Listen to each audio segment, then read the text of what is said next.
Hola, saludos a todos desde Sao Paulo. La estrella del fútbol participó en una subasta de beneficencia promovida por el Instituto Neymar Jr. aquí en la ciudad más grande de Brasil. Al menos 4 millones de dólares fueron recaudados para ayudar a más de 3.000 niños en situación de vulnerabilidad. En la entrevista, el delantero habló sobre la difícil recuperación de la lesión que sufrió en octubre del año pasado.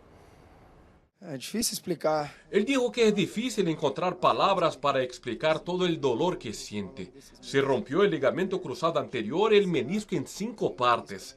Se suponía que ya debería estar recuperado, pero solo podrá regresar a las canchas en agosto o septiembre. Él admite que sintió tristeza y angustia, así que deberá sanar no solo la rodilla, sino también la cabeza. El que siempre fue el centro de las atenciones ya no lo es.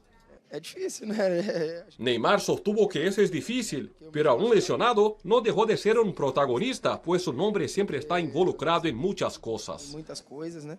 Aunque no pueda entrar en la cancha, el delantero estará cerca de sus compañeros de selección en la Copa América. É ruim, né, ficar de fora. Es malo quedar afuera, pero Brasil tiene un buen plantel con jóvenes de calidad.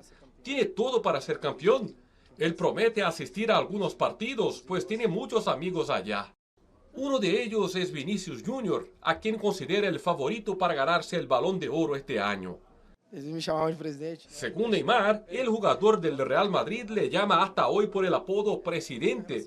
Le quiere mucho, estará hinchando por él. Vini hizo una gran temporada, es un gran jugador, no puede ser otro el elegido. Não tem outro. Sería una injusticia el hecho de que el propio Ney no ha logrado este éxito tras tantos años jugando en tan alto nivel. Eu tive pouco de azar que machuquei, né? Él dijo que no tuvo fortuna. Desde hace 6 años se ha lesionado con gravedad, pero no considera que el fútbol fue injusto. El deporte le dio todo, así que no tiene de qué quejarse. O futebol. Para cerrar, le propusimos un juego rápido. Mejor técnico, Tite, mejor jugador.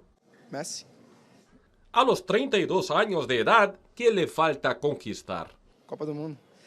¿Le será posible ganar la Copa del Mundo?